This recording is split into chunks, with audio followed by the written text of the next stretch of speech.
I highly recommend it. It's not like SeaWorld, not like other aquariums you might have been to. You won't see any dolphins jumping through hoops, no trained animal acts. It's more of a research and education facility. They have touch tanks. They were the first aquarium to breed a giant Pacific octopus in captivity, and they won an award for that. They also have an extremely successful otter breeding program, which basically pays for the price of admission itself, because otters are just adorable. And they also have a feeding tank set up there and a time-lapse camera. So if you're a fan of sharks, we have a 6-gilled shark that is local to our area. It's a prehistoric animal, and the time-lapse camera picks it up when they feed, so you can see those at the aquarium. Now, who has been to Pike Place Market? Anybody? A couple people? Several people. Good, awesome. Well, if you've never been, I suggest it. It's a great place to go. It's above the freeway to the right, a little back there. It's the long yellow beige building with the green roof. Pike Place Market started in 1907, and it's the longest running farmers market in the United States. They built it on the idea that you should be able to meet the people that create the items and the produce that you're going to purchase. A couple of people they got together and they started buying out all the items and started charging a lot of money for them, which is now definitely illegal. So the farmer's market was started because nobody liked having to pay $10 for onions. So you can go there, and if you see something you really like, we highly recommend you get it, because the booths and areas are rented out on a day-to-day basis, so the vendor might not be there the next time you are.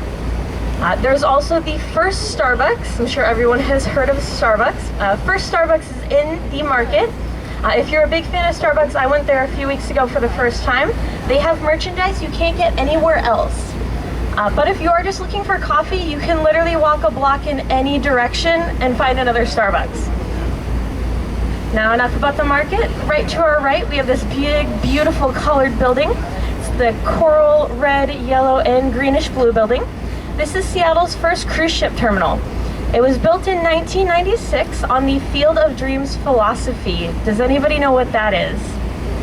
If you build it, they will come. That's right. Well, in our case, nobody came.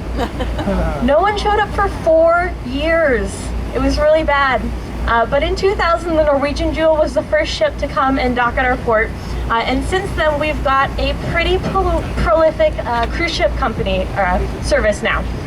We actually had to build a second cruise ship terminal up north. We're going to pass it in a little bit because we were so busy.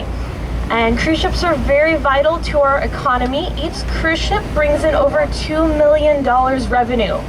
And you're right here in the heart of downtown Seattle. So if you guys are ever going to take a cruise and you maybe have an option to come here, that might be an interesting choice for you. Now right here, you'll see to the right, we have a long gray building with the gold mustard trim. It has a big red E on top. This is Hotel Edgewater, and it is the only hotel on the waterfront. The Hotel Edgewater was built in 1962 for the World's Fair. However, it was not finished in time to house people for the World's Fair. Now keep in mind that the World's Fair went on for 6 straight months. So they lost a lot of money because of that, and they had to figure out ways to pick their revenue back up. So they started advertising in hunting, fishing, and bridal magazines, and their big selling point was you could fish from your hotel room window. Now, if any of you have ever gone fishing, if you've ever seen someone fish, you'll know it's messy, it's wet.